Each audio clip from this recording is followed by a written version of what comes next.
আপনারা অনেকেই জানেন আমরা বড় বেশি কঠিন, বেদনাদায়ক, অত্যন্ত ব্যথাতুর সময় আমরা পার করছি মুসলমানরা। একদিকে মানব ইতিহাসের সবচেয়ে বর্বরচিত হত্যাযজ্ঞ, গণহত্যা চলছে দিন দুপুরে বিশ্বের শত শত কোটি মানুষের সামনে ফিলিস্তিনের গাজায়। আজ সেখানে মানবতা এমন ভাবে ভুলুণ্ঠিত হচ্ছে, ঝড় তুফানে আমরা গাছের পাতা উড়ে যেতে দেখি, সেখানে বোমার আঘাতে মানুষের দেহ আকাশে উড়ে যেতে আমরা দেখেছি। প্রিয় ভাইরা,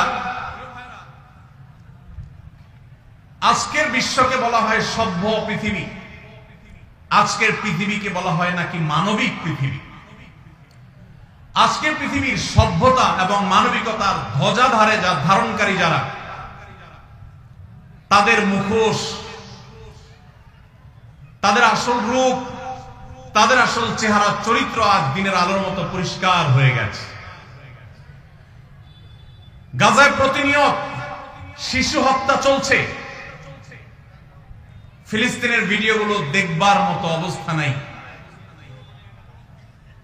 একটু আগে একটা ভিডিও দেখছিলাম,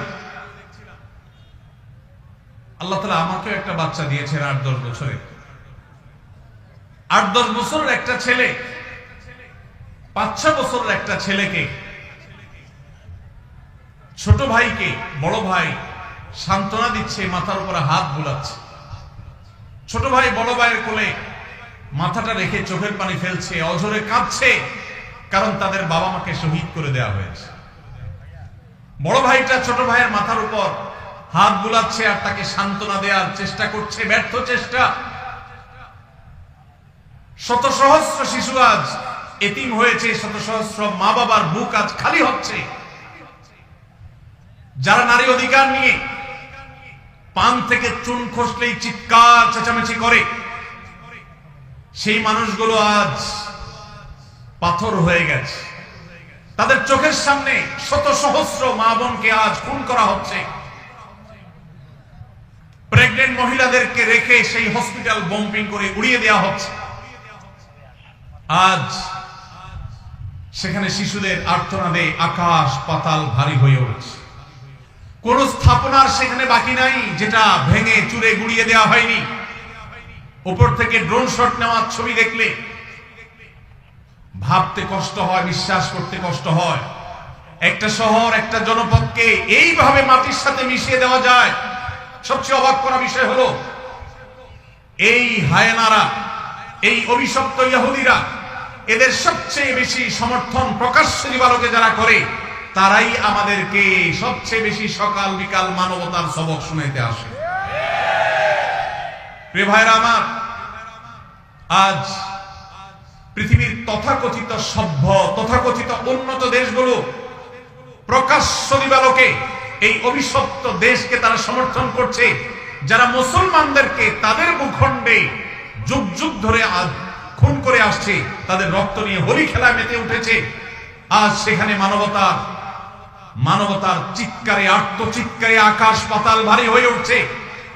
আজ থেকে ১০০-২০০ বছর পর যখন গাজা বা ফিলিস্তিনের ইতিহাস লেখা হবে, যখন এই অভিশপ্ত হায়নাদের এই নির্মমতার চিত্র ইতিহাসের পাতায় তুলে ধরা হবে, তখন আপনি আমিও কাঠগড়ার আসামি থাকবো। কারণ তখনকার মানুষেরা, তখনকার জেনারেশনেরা আলোচনা করবে, তখন পৃথিবীতে যে শত শত কোটি মানুষ বসবাস করেছিল, সে মানুষগুলো কিভাবে এতগুলো মানুষের সামনে পৃথিবীর ছোট্ট একটা ভূখণ্ডের মধ্যে এইভাবে মানুষকে হত্যাযজ্ঞ চালানো হয়েছে, নির্মমতা করা হয়েছে, শিশুদের সামনে বাবা মাকে খুন করা হয়েছে, বাবা মার সামনে শিশুদেরকে টুকরা টুকরো করা হয়েছে, কিভাবে এই নির্মমতা চালানো হয়েছে, বিশ্বের শত শত কোটি মানুষ তারা তখন কি করেছে। আগামী ১০০-২০০ বছর পরে যখন ফিলিস্তিন এবং গাজার ইতিহাস লেখা হবে, আসামির কাঠগড়ায় আমরা সবাইকে দাঁড়াতে হবে। আল্লাহর কাছে আমরা ক্ষমা চাই। হে আল্লাহ, আপনি আমাদের অক্ষমতাকে মাফ করে দিন, আমাদেরকে আপনি সক্ষমতা দান করুন। মুসলমান দেশগুলোর যারা তথাকথিত নেতা হিসেবে দায়িত্ব পালন করছে, আল্লাহ আপনি তাদের ঈমানি চেতনা বৃদ্ধি করে দিন, তাদেরকে মুসলমান হওয়ার তৌফিক দান করুন, তাদেরকে মানুষ হওয়ার তৌফিক দান করুন। ভাইরা আমার, ফিলিস্তিন ইস্যুতে আমার তিনটি কারণে অনেক বেশি অনুতাপ হয়, আফসোস হয়, আক্ষেপ হয়।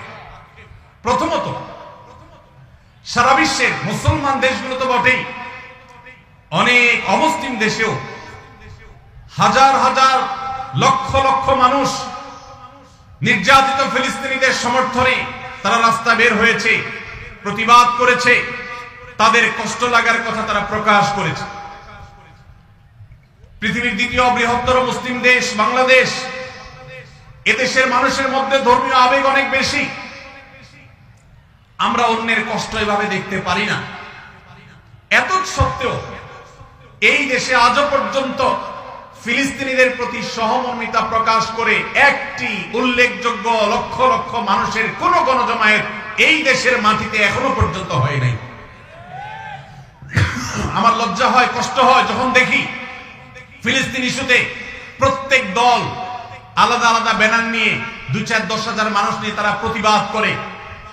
এটা কি ফিলিস্তিনিদের সমর্থন নাকি নিজের দলীয় প্রচারণা? একমাত্র আল্লাহ তাআলা ভালো জানেন। আমরা ফিলিস্তিন ইস্যুতে সকল দল মত চিন্তা দর্শনের ঊর্ধ্বে উঠে মানবিকতার জায়গা থেকে সবাই এক কাতারে দাঁড়িয়ে একটিবারের জন্য বিশ্বকে আমরা জানিয়ে দিতে পারি, বাংলাদেশের মানুষজন আমরা ফিলিস্তিনি মাজলুম মানুষদের সাথে আছি। আল্লাহ আমাদের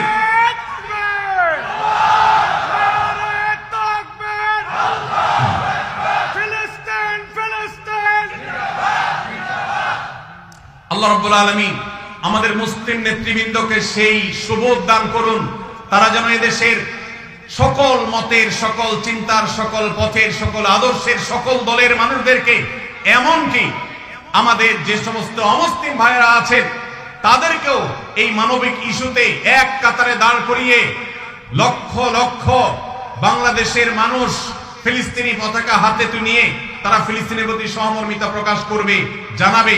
এই চেষ্টাটা আমরা করতে পারি কি পারি না? ইনশাআল্লাহ। আল্লাহ আমাদের সবাইকে সেই তৌফিক দান করুন। এই ইতিহাস এই দেশে রচনা হোক, আমরা সেই দোয়া রব্বে করিমের কাছে আজকে ফরিয়াদ করছি। আল্লাহ আমাদের এই একটা মিছিল, একটা প্রতিবাদ, একটা বার্তা বিশ্ব মিডিয়াকে দেওয়ার মতো কাজ এখনো পর্যন্ত এই ভূখণ্ড থেকে আমরা করতে পারি নাই। এর চেয়ে বড় লজ্জার বিষয় আর কিছু হতে পারে না। অমুসলিম দেশগুলো, জাপানের মতো দেশে হাজার হাজার মানুষের বিশাল বড় গণজমায়েত হয়, সেখানে এই অভিশপ্তদের এমবাসি ঘেরাও করার মতো ঘটনা ওইসব দেশে ঘটে। দুর্ভাগ্যজনক বাস্তবতা, আমাদের দেশে যার যার মতো আমরা কথা বলি, আমরা মিছিল করি, ব্যানার নিয়ে দাঁড়াই, প্রতিবাদ করি, মানববন্ধন করি, কিন্তু সবাই ঐক্যবদ্ধভাবে বিশ্বকে জানাবার মতো একটা ঐতিহাসিক সমাবেশ, ঐতিহাসিক গণজমায়েত আমরা আজও করতে পারি নাই। ইনশাআল্লাহ অচিরেই সেটা হবে। আল্লাহ আমাদেরকে সেই তৌফিক দান করুন। দ্বিতীয় আমার আফসোসের কারণ ফিলিস্তিন ইস্যুতে, আপনারা জানেন অন্য মুসলিম দেশগুলোতে পর্যন্ত, খোদ আমেরিকাতে পর্যন্ত ইহুদিদের বিভিন্ন প্রোডাক্ট গুলোকে অত্যন্ত কার্যকর ভাবে বয়কট করা হয়েছে।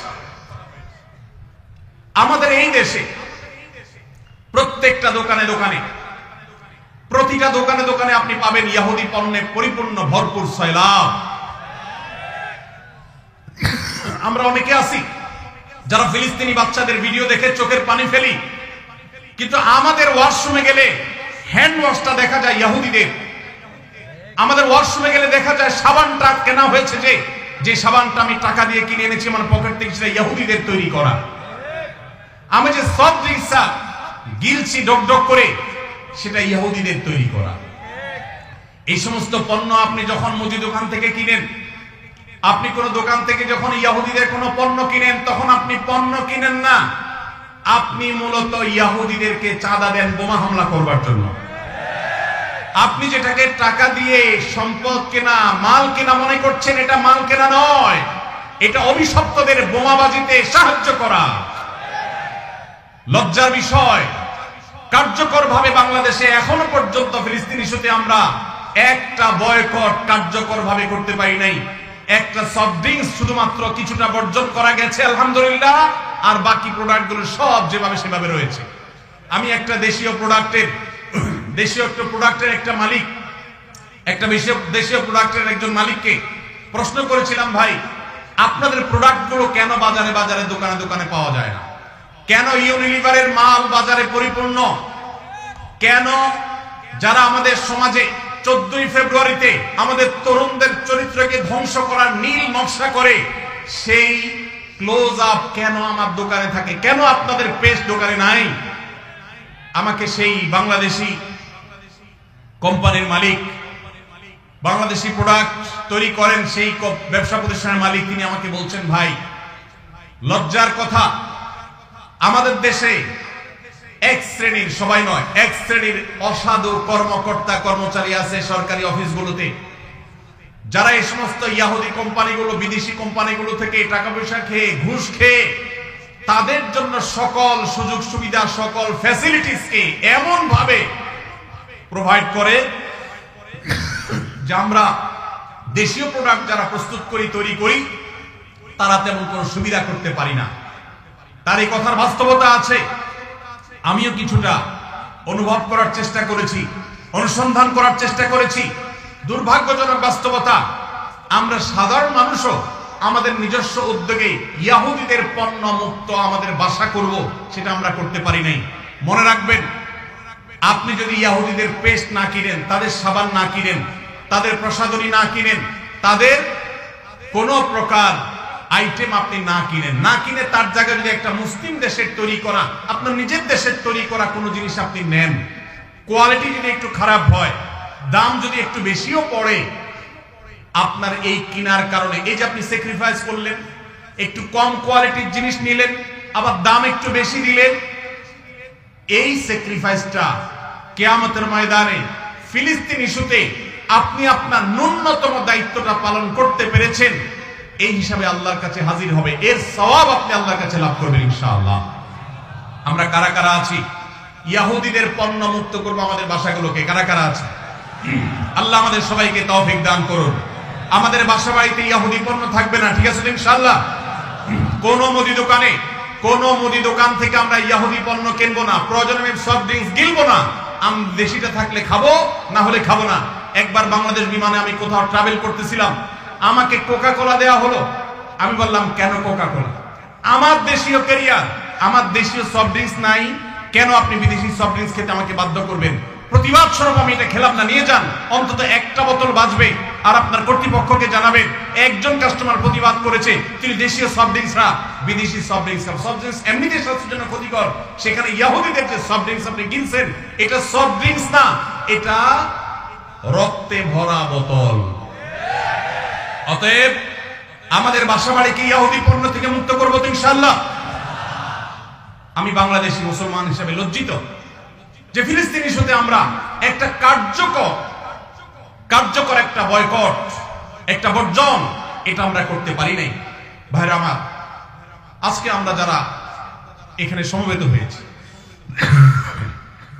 আমরা কি একটু প্রতিজ্ঞা করতে পারি, আমার জীবদ্দশা, আমার জ্ঞাতসারে, আমার পকেটের টাকা দিয়ে ইয়াহুদি কোন পণ্য আমি কিনবো না, না খেয়ে থাকবো, কোন প্রসাধনী প্রয়োজনে ব্যবহার করব না, কিন্তু ইয়াহুদি পণ্য আমি কিনবো না ইনশাআল্লাহ। সবাই চেষ্টা করে যাবেন ইনশাআল্লাহ। দোকানদার ভাইদেরকে উদ্বুদ্ধ করবেন যে আপনি ইয়াহুদি পণ্য বিক্রি করেন না, ঘোষণা দেন এবং তার জন্য ফেস্টুন টানায় দেন। আমরা প্রচার করব আপনার দোকানের যে অমুক দোকানদার ভাই তিনি ইয়াহুদি পণ্য বিক্রি করেন না, তিনি ইসলামী চেতনা মাজলুমদের পক্ষে অবলম্বন করে তিনি তার এই স্যাক্রিফাইস করেছেন, তার দোকানের বিক্রি বাড়াবার জন্য আমরা প্রচারণা করব ইনশাআল্লাহ। চেষ্টা করা যাবে না ইনশাআল্লাহ। ভাইরা আমার, তৃতীয়ত যে কারণে আমি লজ্জিত সেটি হলো ইয়াহুদিদের এই অভিশপ্ত হায়নাদের, যারা মানবতাকে কুরে কুরে খাচ্ছে যুগ যুগ ধরে ফিলিস্তিনের মাটিতে, ছোট বাচ্চাদের রক্তে যাদের হাত রঙিন হয়ে আছে যুগ যুগ ধরে, তাদের যে সমস্ত ধ্বজাধারী আছে, তাদের যে সমস্ত দালাল আছে, বাংলাদেশে মাথা গুনলে সংখ্যা বলা যাবে, এত স্বল্প সংখ্যক দালাল আছে। এই কট্টর সেকুলার বামপন্থী কিছু দালাল, মুসলিম বিদ্বেষী কিছু দালাল, যারা ইহুদিদের দালাল, এই মুসলমানদের ভূখণ্ডে, ধর্মপ্রাণ মানুষের ভূখণ্ডে তাদের গলা যখন উঁচু দেখি তখন আমার লজ্জা হয়। আমরা এই দালালদের উঁচু কণ্ঠ যদি এদেশে শুনি তাহলে এর চেয়ে বড় লজ্জার বিষয় আর কিছু হতে পারে না। মানব ইতিহাসের সবচেয়ে বড় হত্যাযজ্ঞ চালানো, সময়ের সবচেয়ে বড় হায়না এই ইহুদিদের সমর্থন যারা করে তারা মানুষরূপী পশু ছাড়া কিছু হতে পারে না। অথচ এই মানুষগুলোই আজ আমাদের সবকিছু ঠিক করে দেয়। তারাই আপনার নীতি নির্ধারণের ভূমিকায় তারা অবতীর্ণ হয়, তারাই আপনার আইন ঠিক করে দেয়, তারাই আপনার নীতি নির্ধারণ করে দেয়, তারা আপনার সবকিছু বলে দেয়। জাতি হিসাবে আমাদের জন্য এর চেয়ে বড় লজ্জার বিষয় আর কিচ্ছু হতে পারে না। ভাইরা আমার, অতএব আসুন ফিলিস্তিন ইস্যুতে আমরা আল্লাহর কাছে চোখে পানি ফেলার পাশাপাশি সর্বশক্তি দিয়ে যৌক্তিক এবং যথাযথ প্রতিবাদ আমরা প্রত্যেকটা মানুষ যার যার জায়গা থেকে অব্যাহত রাখি এবং আল্লাহর কাছে একটা ফরিয়াদ করি। ও আরশ আজিমের মালিক,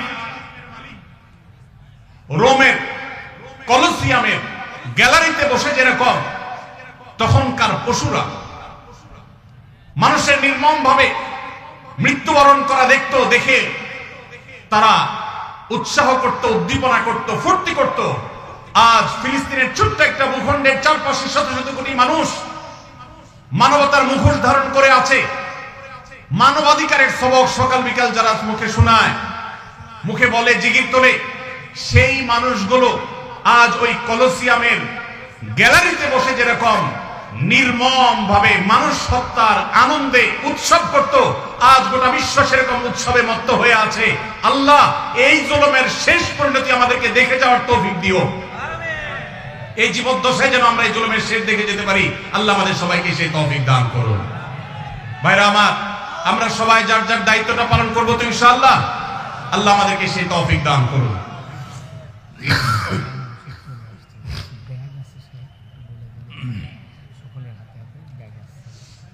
ভাইরা আমার, আমাদের আজকের মাহফিলের প্রধান আকর্ষণ হযরত মাওলানা মামুনুল হক হাফিজাহুল্লাহ, তিনি চলে এসেছেন, কাছাকাছি আসছেন। আমার আরেকটু কথা বাকি আছে, আমি শেষ করবো ইনশাআল্লাহ। তার আগে আপনাদেরকে একটু অনুরোধ করতে চাই, স্বেচ্ছাসেবকরা যারা আছো, স্বেচ্ছাসেবকরা একটু দাঁড়িয়ে যেতে হবে। ব্যাগ নিয়ে যারা আছেন, মেহেরবানি করে পুরো মাহফিলের প্যান্ডেলের ভেতরে খুব দ্রুততার সাথে প্রবেশ হবে। সংখ্যালঘুদের উপর নির্যাতন হয়ে থাকে। আপনারা জানেন অতি সম্প্রতি ভারতের লোকসভায় একটা বিল পাস হয়েছে, সেটা আইনের আকার ধারণ করতে যাচ্ছে। সেটা হলো ওয়াকফ সংশোধনী বিল 2025।